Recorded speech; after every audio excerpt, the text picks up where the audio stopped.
മൈക്കിൻ്റെ ഓരോ ഫങ്ഷൻസിലേക്കും ഫീച്ചേഴ്സിലേക്കും കിടക്കാം. അപ്പം ഇതിൻ്റെ ഇതാണ് ഇതിൻ്റെ പവർ ഓഫ് ബട്ടൺ ഓൺ ചെയ്യാം. നമുക്ക് ജസ്റ്റ് ഒന്ന് ഓൺ ചെയ്ത് നോക്കാം. അപ്പം ഓൺ ചെയ്യുമ്പോൾ ഒരു ലൈറ്റ് കത്തും. അപ്പോൾ അങ്ങനെ ഒരു സൗണ്ടും കേൾക്കും. അപ്പോൾ ഇത് നമ്മൾ മൊബൈലുമായിട്ട് ബ്ലൂടൂത്ത് വെച്ച് കണക്ട് ചെയ്യുവാണെങ്കിൽ ആദ്യം എടുക്കുന്ന സോങ് നേരത്തെ ഉള്ള സോങ് ഞെക്കുക, അല്ലെങ്കിൽ നെക്സ്റ്റ് ഉള്ള സോങ്. അതിനുള്ള ബട്ടൺസ് ആണ് ഇത് രണ്ടും.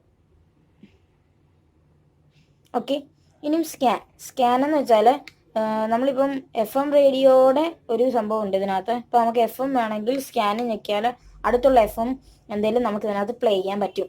പിന്നെ വോളിയം ബട്ടൺസ് ആണ്. വോളിയം ബട്ടൺസ് നമുക്ക് വോളിയം കൂട്ടാനും കുറയ്ക്കാനും. ഓക്കെ. റെക്കോർഡെന്ന് എഴുതിയേക്കുന്ന ഇച്ചിരി ശക്തിയായിട്ട് ഞെക്കി കഴിഞ്ഞാൽ നമുക്ക് വേറെ വല്ല സൗണ്ടുകളും കേൾക്കാം. അതുപോലെ 4 സൗണ്ടുകളുണ്ട്. ഇല്ലെങ്കിൽ നമുക്ക് നമ്മുടെ സൗണ്ട് തന്നെ എടുക്കാം. ഓക്കെ. ഇതാണ് മൈക്കിൻ്റെ വോളിയം. നിർമ്മിക്കാൻ നമുക്ക് ജസ്റ്റ് താത്തിടുകയാണ്. ഇതിൻ്റെ റിമിക്സ് ആണ്, അതായത് എക്കോ. നമ്മളിവ പറയുമ്പോൾ കൂടുതൽ ഇങ്ങനെ വരുന്നില്ല, എക്കോ. അത് ജസ്റ്റ് വേണ്ട, അത് ഇഷ്ടമല്ല എനിക്ക് ഞാൻ പറഞ്ഞാൽ. പിന്നെ ഇതിൻ്റെ സ്ലോട്ടുകളാണ്. ഇതാണ് USB സ്ലോട്ട്. ഇത് USB സ്ലോട്ട്. ഇത് AUXൻ്റെ അല്ലെങ്കിൽ റെക്കോർഡിൻ്റെ സ്ലോട്ട്. ഇത് AUXൻ്റെ 5 വോൾട്ടിൻ്റെ സ്ലോട്ട്. ഇത് TFT കാർഡിൻ്റെ സ്ലോട്ട്. ഇവിടെയാണ് നമ്മൾ പവർ ബാങ്കിലോ എവിടെയെന്ന് വെച്ചാൽ ചാർജ് ചെയ്യുന്നത്. പിന്നെ ഇതിൻ്റെ കൂടെ തന്നെ കമ്പനി തന്നെ പ്രൊവൈഡ് ചെയ്യുന്നൊരു ബാറ്ററിയും ഉണ്ട്. ഇതിന് 5 വോൾട്ടിൻ്റെ ബാറ്ററിയും നമുക്ക് ഇതിൻ്റെ കൂടെ കിട്ടുന്നുണ്ട്. ഇതിൻ്റെ അപ്പോൾ ഒരു വില വരുന്നതെന്ന് വെച്ചാൽ ഒരു 300 രൂപ 350 രൂപയാണ് ഇതിൻ്റെ ഒരു വില എന്ന് വെച്ചാൽ. പിന്നെ മറ്റുള്ള അല്ലാത്ത സംഭവങ്ങൾക്കൊക്കെ ഡെലിവറി ചാർജ് അങ്ങനെയുള്ള സംഭവത്തിനൊക്കെ ഇച്ചിരി 40-50 രൂപ കൂടും.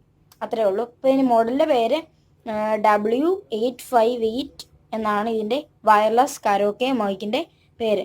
ഇതിനകത്ത് നമുക്ക് റെക്കോർഡ് ചെയ്യാൻ സാധിക്കുന്നതായിരിക്കും. ഓൺ ചെയ്യുമ്പോൾ പ്രത്യേകിച്ച് ശ്രദ്ധിക്കുക, ഒരു ലൈറ്റ് കത്തും. അപ്പം ബ്ലൂടൂത്ത് കണക്ട് ചെയ്ത് കഴിഞ്ഞാൽ നമുക്കിതിനകത്ത് നമ്മുടെ ഫോണിൽ ഇതൊരു ബ്ലൂടൂത്ത് സ്പീക്കറായിട്ട് ഉപയോഗിക്കാം. അത്യാവശ്യം നല്ലൊരു സൗണ്ട് തന്നെ ഈ ഒരു മൈക്രോഫോണിനുണ്ട്. എനിക്ക് വളരെയധികം ഇഷ്ടമായി. പേഴ്സണലി എനിക്കിഷ്ടമായി. ഇത് കുറേ നാളായിട്ട് എൻ്റെ ഒരു കൂട്ടുകാരനൊക്കെ ഉണ്ടായിരുന്നു. അപ്പം ഞാനത് മേടിക്കണമെന്ന് നിങ്ങളെ ഒന്ന് കാണിച്ചു തരാമെന്ന് വിചാരിച്ചിട്ടാണ് ഞാൻ ഈ വീഡിയോ ചെയ്യുന്നത്. അപ്പോൾ ഈ വീഡിയോ ഇഷ്ടമായെന്ന് വിചാരിക്കുന്നു. ഇഷ്ടമായെങ്കിൽ ലൈക്ക് ചെയ്യുക, ഷെയർ ചെയ്യുക. പിന്നെ എൻ്റെ ഈ ചാനൽ സബ്സ്ക്രൈബ് ചെയ്യുക. തൊട്ടിപ്പുറത്തുള്ള ബെല്ലൈക്കൺ ഒന്ന് അമർത്തി കഴിഞ്ഞാൽ നിങ്ങൾക്ക് എൻ്റെ എല്ലാ വീഡിയോസും നോട്ടിഫിക്കേഷനായി തന്നെ ലഭിക്കുന്നതായിരിക്കും. അപ്പോൾ അടുത്ത വീഡിയോ കാണുന്നവരെ ബൈ.